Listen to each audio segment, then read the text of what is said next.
बिस्मिल्लाहिर्रहमानिर्रहीम। अस्सलामु अलैकुम वरहमतुल्लाहि वबरकातुहू। मोमिनीन कराम, आज एक शरई मसला लेकर आपकी खिदमत में हाजिर हुआ हूँ। बहुत सारे लोग सवाल भी करते हैं कि क़याम मुतसिल बरकू क्या है, और लोगों के अंदर एक गलत तसव्वुर ये पाया जाता है कि वो ये कहते हैं कि क़याम मुतसिल बरकू ये है कि जब इंसान अलहम्द और दूसरी सूरह पढ़ ले तो पढ़ने के बाद रकू में जाने से पहले जब वो तकबीर कहेगा अल्लाहु अकबर,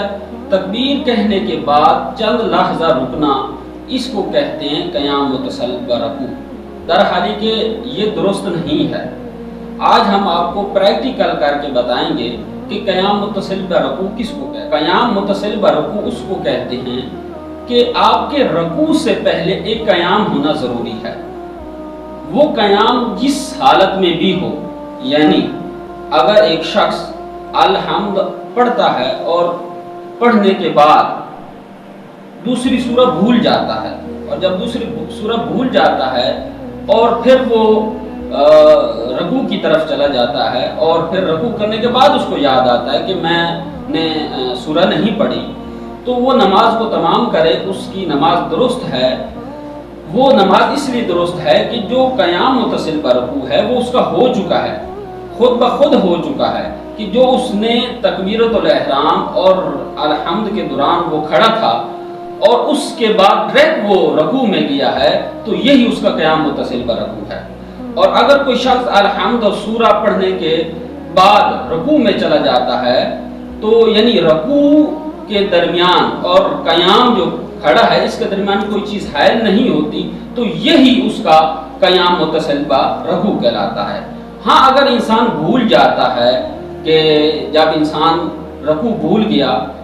और रकू भूलने के बाद डायरेक्ट सजदे में चला जाता, सजदे में जाने से पहले उसको याद आ जाता है कि मैंने रकू नहीं किया, तो बस वो खड़ा होगा, खड़ा होने के बाद यानी क़याम करेगा, क़याम के बाद फिर रकू में जाएगा ताकि उसका क़याम मुतसिल बरकू भी हो जाए और रकू भी हो जाए, तो फिर उसकी नमाज दुरुस्त होगी। ये आज हम आपको प्रैक्टिकल तरीका बताएंगे। ये क़याम है, एक शख्स ने अलहम्द पढ़ी, अलहम्द और सूरह पढ़ने के बाद वो तकबीर कहे और डायरेक्ट रकू में चला जाए, तो ये उसका क़याम मुतसिल बरकू हो गया। हाँ, जो शख्स भूल जाता है, अलहम्द भी उसने पढ़ी, सूरह भी पढ़ी, सूरह पढ़ने के बाद उसने तकबीर कही अल्लाहु अकबर और डायरेक्ट सजदे में चला जाए, दरहाली कि उसने रकू बजा नहीं लाया, तो बस वो दोबारा फिर खड़ा होगा,